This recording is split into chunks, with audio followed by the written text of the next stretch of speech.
नमस्कार। मैं जनभक्त श्रीओम गौतम। बात करेंगे महाराष्ट्र के महाविकास आघाड़ी गठबंधन में जो टूट फूट की कार्रवाई चल रही है। नौबत यहाँ तक आ गई है कि ऐसा लगता है कि गठबंधन टूट की कगार पर है। पर क्या ये गठबंधन टूटेगा?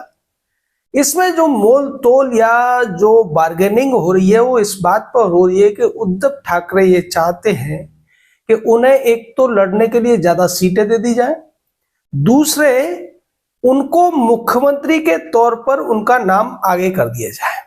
इसको लेकर कांग्रेस पार्टी भी अपने पत्ते खोल चुकी है और वो स्पष्ट संकेत दे चुकी है कि पहले जो मुख्यमंत्री उन्हें बनाया गया था उसकी दूसरी वजह थी, लेकिन अब इस आधार पर कोई भी व्यक्ति या कोई भी पार्टी का नेता मुख्यमंत्री बनेगा जिसकी ज्यादा सीटें आएंगी।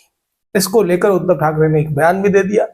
उन्होंने कहा कि अगर ऐसा हुआ तो फिर एक दूसरी पार्टी को हराने की कोशिश करेगी। सीधे तौर पर उन्होंने ये स्वीकार कर लिया कि भारतीय जनता पार्टी और शिवसेना का जब गठबंधन होता था तो उनकी कोशिश यही रहती थी कि भारतीय जनता पार्टी की ज्यादा सीटें न आ पाए, जिससे कि मुख्यमंत्री बनाने का दबाव भारतीय जनता पार्टी न डाल पाए। लेकिन 2 बार के चुनावों में भारतीय जनता पार्टी की ज्यादा सीटें आई।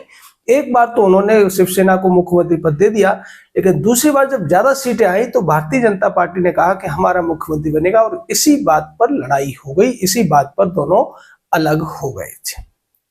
अब इस बात को लेकर दूसरी तरफ शरद पवार ने भी अपना दांव चल दिया है। शरद पवार ने जयंत पाटिल को, जो कि उनकी पार्टी के प्रदेश अध्यक्ष हैं, उनका नाम मुख्यमंत्री पद के लिए आगे कर दिया। हालांकि कांग्रेस की तरफ से अभी किसी भी व्यक्ति को मुख्यमंत्री का दावेदार नहीं बताया गया है, लेकिन नाना पटोले जिस तरीके से अड़े हुए हैं और जिस तरीके से आक्रामक होकर बातचीत कर रहे हैं, उससे लगता है कि नाना पटोले इस बात पर भी सोच रहे हैं कि अगर उनकी पार्टी की ज्यादा सीटें आती है तो वो भी मुख्यमंत्री बन सकते हैं। अब उद्धव ठाकरे और उनके जो सलाहकार हैं संजय राउत ने यह बयान दिया कि जो कांग्रेस का प्रदेश स्तर का जो नेतृत्व है वो निर्णय करने में सक्षम नहीं है। वो हर लिस्ट को दिल्ली भेजते हैं, दिल्ली से अप्रूवल मांगते हैं।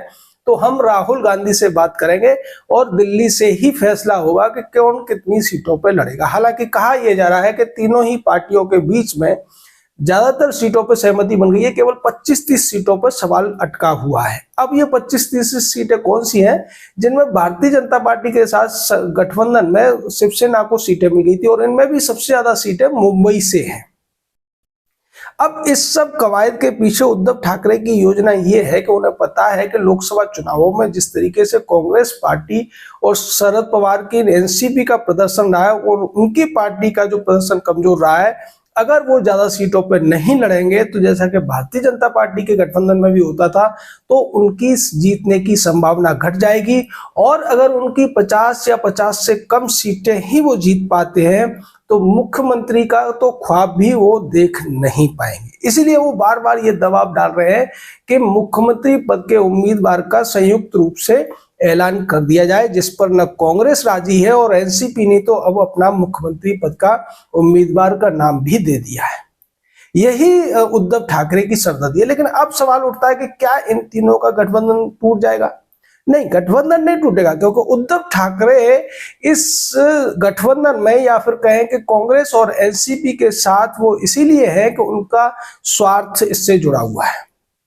अब लोकसभा चुनाव में उनको अपनी असलियत भी पता चल गई है, कितना जनता उनसे प्यार करती है, या बाला साहब ठाकरे के नाम पर वो कितना वोट ले पाएंगे, ये भी उन्हें स्पष्ट दिख रहा है। क्योंकि बाला साहब ठाकरे की जो सोच थी, जो उनके सिद्धांत थे, उनसे वो बहुत दूर जा चुके हैं। बाला साहब ठाकरे शरद पवार को मैदा की बोरी कहते थे और सोनिया गांधी को विदेशी महिला के तौर पर देश के लिए खतरा बताया करते थे। इन दोनों की ही पार्टी से जिस तरीके से वो गलबैयां कर रहे हैं, जिस तरीके से मिले हुए हैं, और जिस तरीके से अपने स्वार्थों को आगे रखकर उन्होंने भारतीय जनता पार्टी, जिसके साथ बाला साहब के जमाने से गठबंधन चला रहा था, उसको अपने मुख्यमंत्री बनने के लालच में आकर तोड़ दिया, उसका भी जवाब महाराष्ट्र की जनता ने दे दिया है। तो इस स्थिति में शरद पवार और कांग्रेस को छोड़कर उद्धव ठाकरे कहीं जा नहीं सकते। यानी कि अगर कांग्रेस अड़ जाती है सीटों के बंटवारे पर, तब भी वो बाहर तो हल्ला करेंगे, लेकिन इतनी हिम्मत अब उद्धव ठाकरे में नहीं बची है कि वो अपने दम पर महाराष्ट्र के चुनाव में हिस्सा ले पाए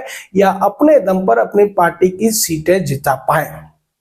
तो बस यही वो बार्गेनिंग का खेल कर रहे हैं और इस खेल के द्वारा वो ज्यादा से ज्यादा सीटें और हासिल कर लेना चाहते हैं। खासकर मुंबई में वो 15 सीटों पर अड़े हुए हैं, लेकिन अगर कांग्रेस अड़ी रहती है और राहुल गांधी जिनका के जिक्र किया है संजय राउत ने, उस तरफ से भी अगर नाना पटोले की बात मान ली जाती है तो फिर उद्धव ठाकरे के लिए बहुत ही विकट स्थिति होने वाली है। अब मुख्यमंत्री बनने का उनका ख्वाब या मुख्यमंत्री पद के तौर पर उनके नाम का आगे जाने का गठबंधन की तरफ से तो उन्हें समझ में आ गया है कि चूंकि जयंत पाटिल का नाम शरद पवार ने आगे बढ़ा दिया है, अब कांग्रेस भी अपने किसी नेता को मुख्यमंत्री, संभावित मुख्यमंत्री के तौर पर पेश कर देगी।